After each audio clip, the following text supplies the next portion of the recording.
I also appreciate the opportunity to be able to create a springboard for discussion talking about the radiology reading room of the future. It's been a topic that's been a strong interest of mine for many years, pretty much since we set up the world's first filmless radiology department in Baltimore back in 1993.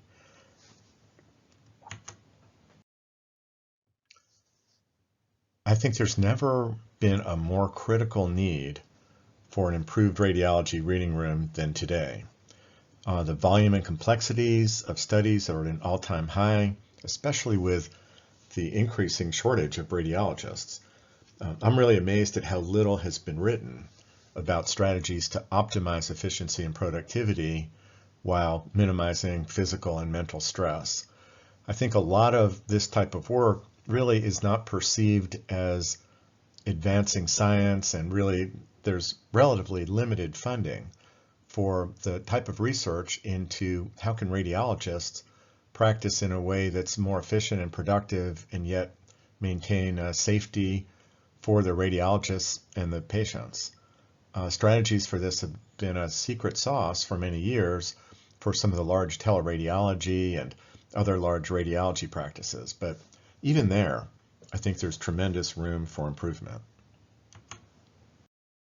I'd like to talk about a couple of notable efforts toward the radiology reading room of the future.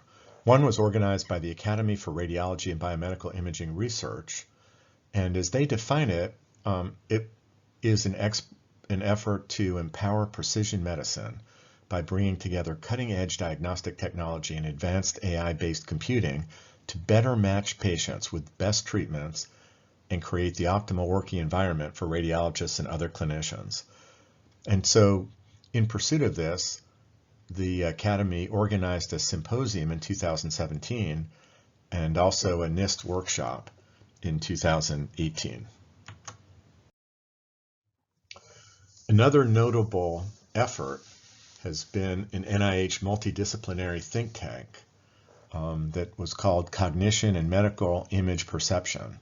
And I had the pleasure of participating in that, where there were multiple representatives from radiology and pathology, but also cognitive psychologists and others who are in perception science, looking at some of the issues related to cognitive load and overload for physicians. And so they convened this to identify critical unsolved problems related to visual perception in pathology and radiology, and to determine the greatest needs to advance medical image perception. It was a really interesting think tank, and it resulted in this article, Advancing Research on Medical Image Perception by Strengthening Multidisciplinary Collaboration. Research that we performed many years ago at the Baltimore VA Medical Center indicated that radiologists spend only around 15% of their time in image evaluation, according to our time motion studies. And the rest of the time waiting for and organizing studies, searching through prior reports and clinical information, dictating and reviewing speech recognition, creating impressions, and many other tasks. Most radiologists spend surprisingly little time thinking about redefining their workflow process. There's very little published in the imaging literature about improving productivity, despite lots of papers recently describing radiologist burnout. Also, other challenges include the fact that software for reviewing imaging studies is typically inefficient. There's poor integration of information and communication systems, and there are many deficiencies in most of our practices with regard to ergonomics. In fact, an increasing number of radiologists are complaining of repetitive motion disorders, eye strain, neck pain, that in many cases are impairing their work and home activities. These are likely to have a substantial impact on radiologist performance with regard to both speed and accuracy. 87% of radiologists, according to a study, indicate that they experience physical discomfort associated with the radiology reading rooms. 2/3 of radiologists experience eye fatigue, 56% neck strain, and 52% of radiologists struggle with neck pain. And after implementing digital mammography, 60% of breast imagers reported suffering from repetitive stress injuries, even though only about 17% use an ergonomics mouse and only 13% have had any ergonomics training. And so many of these challenges provided the inspiration for our Radiology Reading Room of the Future project 20 years ago. We still call our redesigned radiology reading room at the Baltimore VA the Radiology Reading Room of the Future, even now 20 years later. But by now, I think it's time for us to reimagine the reading room for the next 20 years. You know, what will we be anticipating out to the year 2042? If you look at some of the history of how things have evolved, here's a radiologist back at the end of the film-based era, actually holding a film at an angle, trying to use that as a strategy to find a central line, which was surprisingly effective on film, but certainly without the advantages of edge enhancement and other things that we're able to do with today's AI systems. Here's our reading room, kind of first pass circa 1993 with analog monitors, and kind of this was, of course, pre-radiology reading room design. We got together a team of architects, lighting experts, and acoustic experts, environmental engineers, and radiologists back then, and they came up with a design for a much improved radiology reading room with regard to lighting, acoustics, ventilation, and many other things that, you know, I'll call the Radiology Reading Room of the Future 1.0, and this was around about 11 years ago. What we wanted to learn from the Radiology Reading Room of the Future 1.0 version was whether or not we were able to reduce stress and burnout, to improve productivity, and to allow us to cope with an increasing volume per radiologist and increasing complexity of information even back then.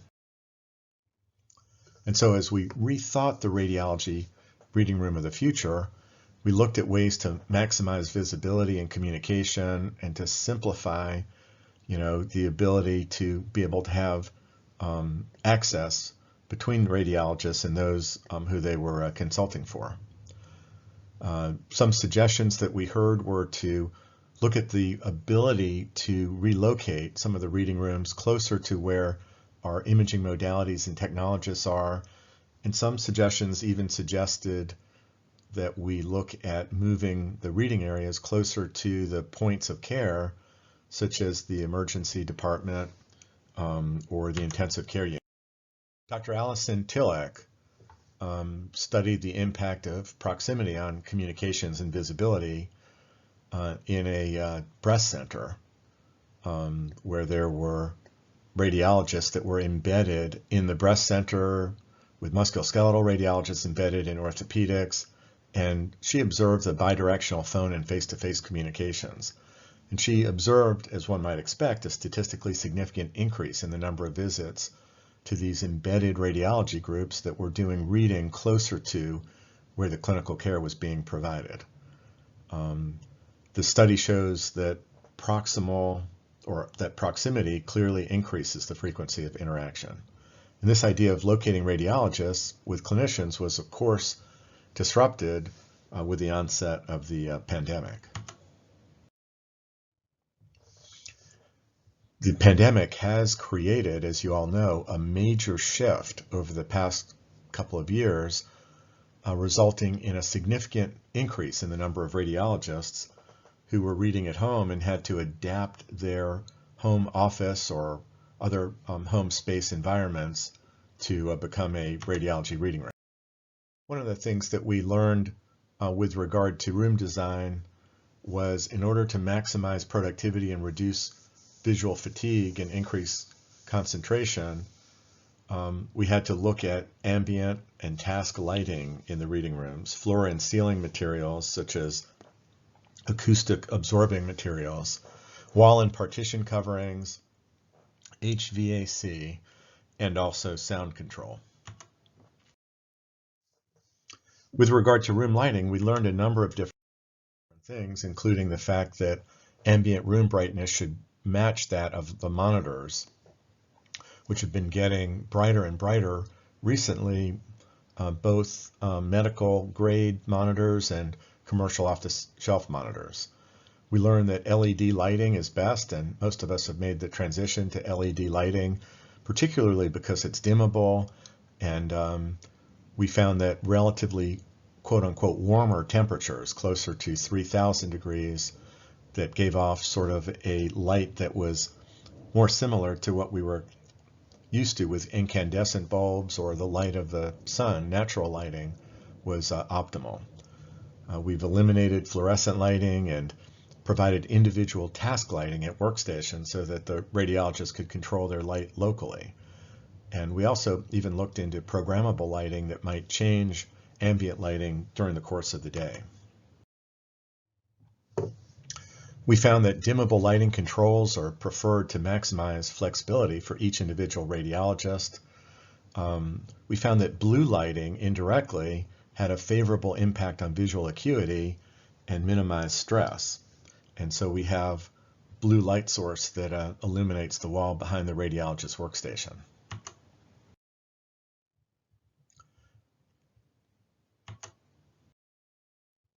With regard to environmental controls, we looked at adding ventilation and heating. And so the new Radiology Room 1.0 includes workstations with individual controls for each workstation user to be able to adjust airflow and to be able to increase the temperature of the air. And so here's an example of a radiologist at our radiology reading room. And here's an example of some of the controls that we have associated with the workstations. One of the challenges that we had in the analog film-based environment and also with the early PACS environment was lack of integration of information systems. And so as you can see here, you've got a radiologist with a phone that's stretching across the room and a very non-ergonomically thought out solution. All of these functions, including speech recognition, can be integrated into a single computer workstation. I'd like to profile Dr. John Mukai, who's a radiologist at St. Vincent's Hospital in Worcester, Massachusetts. And he's really passionate and has presented and written a lot about optimizing productivity using a 6-monitor workstation. And he's explored all sorts of different options and looked at all sorts of ways that he might be able to become a little bit more efficient while minimizing stress. He has an optimized speech recognition headset and also a specially designed workstation and chair, as you can see. And he's been a proponent of multiple monitors that are synchronized that allow a radiologist to be able to have as much information as possible during the course of image interpretation. And he's put a tremendous amount of time and thinking into hanging protocols and monitor placement and also audio communications.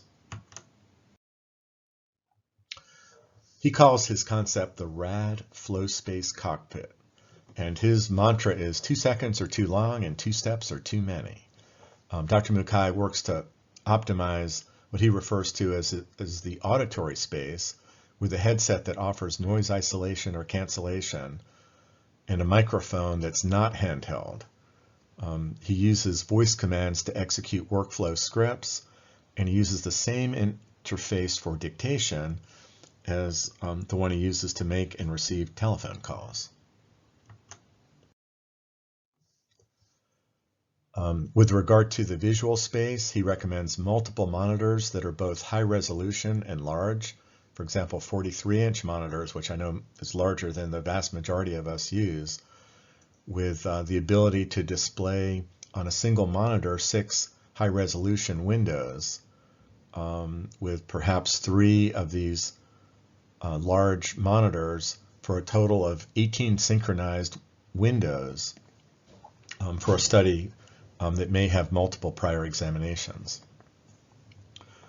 And so his idea would be to have all of the relevant studies arranged on a large number of windows that are provided by these 3 monitors. He believes it's really important during practice to minimize the use of large muscle groups and minimize repetitive motions of the mouse. And he's studied the substantial differences in quality and function of various flywheel or jogwheel mouse systems. He also believes that it's really important to optimize the location of monitors, chairs, the desktop, etc., to achieve what he might call a Zen feeling of flow as a radiologist in an optimally arranged workspace. One of his areas of major emphasis is on hanging protocols on multiple monitors. One of the things that he and I would very much like to see is, rather than the radiologist having to a priori specify how they want their images arranged, to have PACS software or image visualization software observe the radiologist's behavior and then automatically learn and anticipate and arrange images according to the interpretation pattern of an individual radiologist. It would also be optimal to queue each study to be read and its hanging protocol into the computer so that when a study is completed, the next study comes up virtually instantly. Our radiology reading room 1.0 has sound absorbing materials in all the rooms and acoustic paneling and carpeting, but also one of the technologies that we use is a sound masking system that generates noise in the general frequency range of the human voice. It works surprisingly well to attenuate the sound of our MRI scanner, which is nearby, and noise from the nearby hospital lobby. One of the things that we found with the sound masking technology, which I'd highly recommend you explore if you don't have this already, is that it improves speech recognition at low levels of sound masking. So you can turn up the sound masking significantly, but at low levels, we found that it actually improves speech recognition. We've explored music and white noise and think that depending on the radiologist's preferences, it may have a positive impact on improving productivity and reducing fatigue. We also installed a technology and explored the technology where a beam of directed sound from above is used to allow a radiologist in a reading area to enjoy music or sounds, but it's focused to the point where it really doesn't disturb others and can't be heard outside of that radiologist's own space. We've looked at a number of different workstation solutions over time and found that some of the ones that were the most complex were the most prone to having problems, so we try to keep things as simple as we can. We looked at the concept of the dental chair, or sort of the pilot's cockpit. We had heard that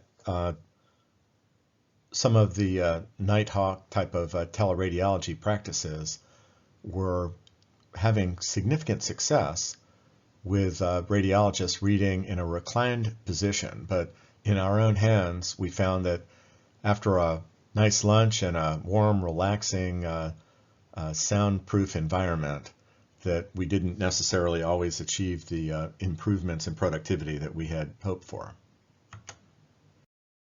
This concept is helping some doctors here in Baltimore stay in shape while they're doing their job. Yeah, I love the idea of a treadmill at your desk. It's just one of the great innovative ideas at the Baltimore Veterans Hospital downtown. 11 News reporter Jennifer Franciotti has the story. At first glance, you'd think Dr. Amit Patel is working out. She is exercising, but she's primarily working on this state-of-the-art treadmill workstation. It can go up to 2 miles per hour, and while she walks, Dr. Patel is able to read radiology reports, dictate notes, and more. Having the opportunity to get up and move around during the workday, I think, is not only beneficial for your health, but it helps you mix up your workday a little bit. We found that a subset of radiologists were really excited about walking on a treadmill while they read, but the majority of them were not. And so we ended up recycling that walk station as a really interesting experiment, but certainly not one that was practical for our own reading environment. We've done research on alternative interfaces and input devices and found that some devices, such as this Roller Mouse Pro, seem to have a very significant increase in productivity while maintaining a significant degree of ergonomics to reduce repetitive stress disorders.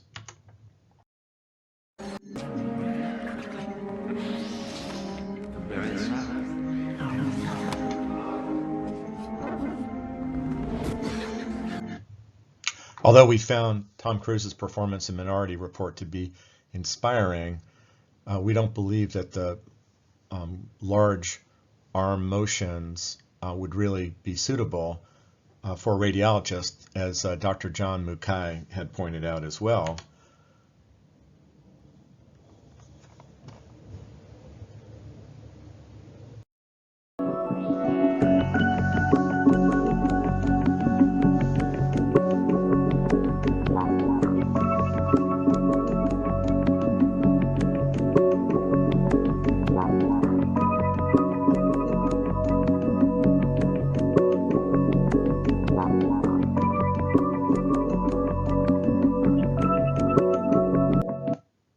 We also looked into Microsoft's multi-touch Surface table, the whole idea of whether or not radiologists could do complex arrangement of images and text using a touchscreen-based system. I'm really looking forward to Jesse Courtier's presentation on virtual reality and augmented reality later in the program, but virtual reality and augmented reality are becoming widely available, and particularly with Facebook's switch to the metaverse and with the emergence of the Oculus Rift 2, more and more people are exploring virtual reality, which completely replaces one's environment and is highly immersive. Augmented reality with systems such as the Microsoft HoloLens or Google Glass supplement one's environment. You can still see what's in your space, but it projects additional elements on top of that. And so Iron Man's Jarvis was an example of augmented reality, where Iron Man was able to see what was happening in his space and his environment, and yet there was information or objects that were superimposed in his field of view. There's some really interesting implications for the radiology reading room of the future. One interesting implication is the potential for supplemental image displays to be projected in one's own reading room space. And so one can have actual physical monitors, but augmented reality gives one the potential for superimposed virtual additional monitors. Also, just using only a virtual reality paradigm, one could be in a virtual space that was a radiology virtual reading room, sitting in one's chair, for example, and then be able to create a completely immersive radiology reading room, including operational and functional monitors. And so the potential to be able to have that level of flexibility to create your own space in a manner as similar or analogous perhaps to creating backgrounds for Zoom or team meetings, I think is really intriguing. And so the implications are the potential for fully customizable virtual workstations with a limitless number of monitors, custom hanging protocols that can be tailored to the individual virtual space that you set up. The implications are pretty profound for being able to essentially pick space in your own environment or your own wall with augmented reality, or to create your own reality with virtual reality.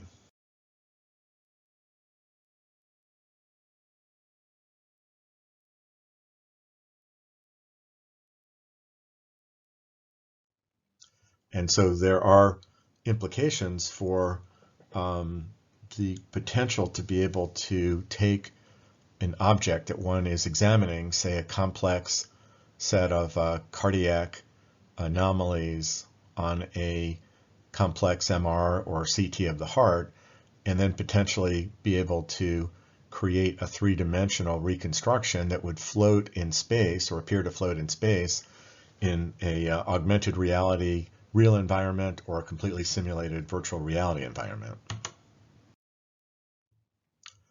The challenge that we have at this point is that the head-mounted displays, even in 2022, are still pretty bulky. And so the future really looks at technologies that would allow a wider field of view and also less obtrusive or intrusive displays. So in the next few years, we anticipate a couple of techniques, including waveguide techniques and pinlight displays, that could offer a significantly greater field of view and might be a little bit more socially acceptable, that look a little bit more like conventional glasses than the more alien or outer space looking Google Glass. And finally, it may be, several years, but there's already prototypical work on retinal displays where photons are scanned directly into the eye with an infinite depth of field performance that could essentially work even outdoors, and true 3D stereo with depth modulation as far as two different areas of view for each eye. There's been work with a system called Magic Leap that projects a light field into each eye that's been around ever since 2013. And then in the longer time period, the potential for a wearable contact lens that would be unobtrusive. It has significant technical challenges, but there has been some interesting work that's been done looking at these. These would clearly be much more socially acceptable. There would be a wider field of view, and there are companies that are working on this type of immersive display for augmented reality. The second radiologist that I'd like to profile, Dr. Sami of Chicago Telerad, has a really fascinating paradigm for his practice. He's in an amphitheater with 6 scribes, and those 6 scribes, who you can see pictured here with a couple of medical students who are sitting right behind him, who are just there observing, demonstrates that the scribes are able to call up images on each of their workstations, and then Dr. Sami takes over after the images are already called up and arranged, and as Dr. Sami makes findings and observations and impressions, they end up creating a structured report for Dr. Sami to sign. What's interesting is that he has increased his productivity using those scribes by a factor of more than 4 and perhaps as much as 8-fold. And what he's able to do is to significantly increase his efficiency. In studies that we have done in the past, we found that radiologists are only looking at images and forming their impressions about 15% of the time. The other 85%, which is an area of or time of inefficiency, they end up waiting for images, arranging images, structuring the report, calling up programs, and communicating findings when appropriate to referring clinicians. And so his scribes do the majority of those things after Dr. Sami signs the report. So let me just show you Dr. Sami in action.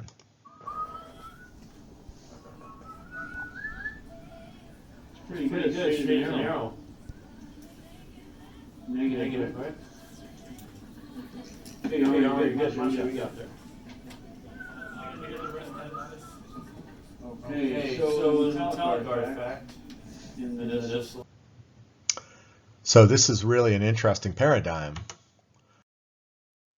And one of the questions is, could AI software perform the work of Dr. Sami's 6 scribes?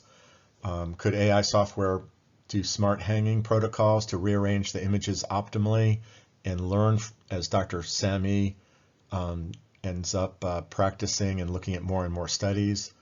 The AI software could concatenate the images into a single series and summarize the findings into an impression. Software already exists to perform the majority of these functions. And so natural language understanding has been used to turn free-form reporting into a structured format to present to the radiologist for signature. This is sort of a more advanced form of exception reporting which already exists. One could also have communication of results of unexpected, urgent, and critical findings.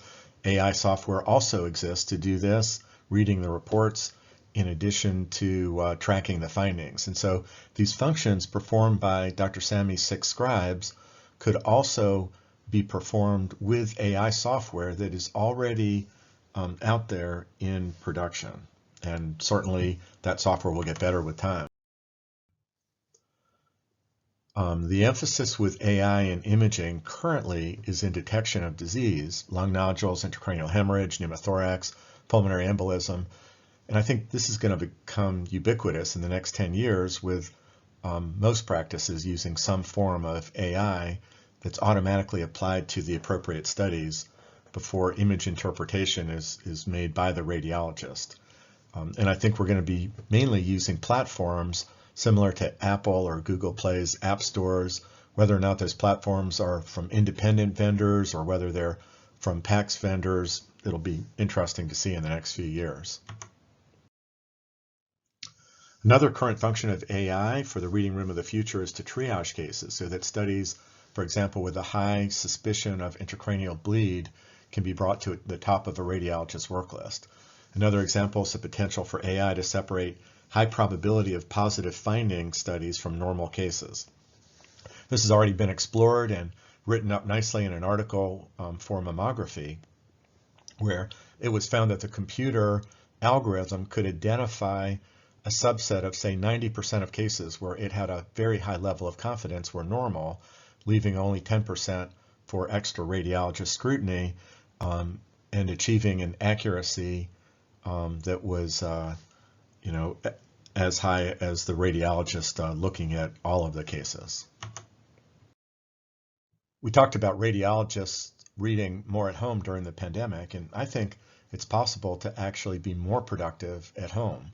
Advances in internet speed, monitor technology, and video streaming technology have, along with other technologies, enabled remote image interpretation to rival performance that one would typically get in a hospital or outpatient imaging center reading environment. Technologies to facilitate at-home reading include fast and reliable internet with minimal latency, which is important for video streaming. Also, there are internet routers that are able to improve encryption for patient security and privacy. And off-the-shelf monitors and medical-grade monitors are becoming brighter and higher resolution, and with adequate memory and performance, one can achieve high levels of throughput reading remotely. Of course, it's associated with elimination of commuting times, more flexible hours. Some radiologists find that there are more distractions at home. Some radiologists find there are fewer distractions at home. And so, almost 30 years after creating the first digital filmless radiology reading room, we're now ready to reimagine the radiology reading room of the future. Advances in artificial intelligence are going to play a major role in not only making findings and creating quantitative measurements, but also in enhancing workflow efficiency. The rapid advances that we're seeing in virtual reality and augmented reality may create the virtual radiology reading room of the future. but there are going to have to be major advances in form factor, resolution, and refresh rates to make this a viable alternative to a physical reading room environment. So I hope that that was a good springboard for discussion. Really looking forward to some questions and any comments that you may have. Thanks so much for attending and for the opportunity for me to share some of my thoughts and ideas.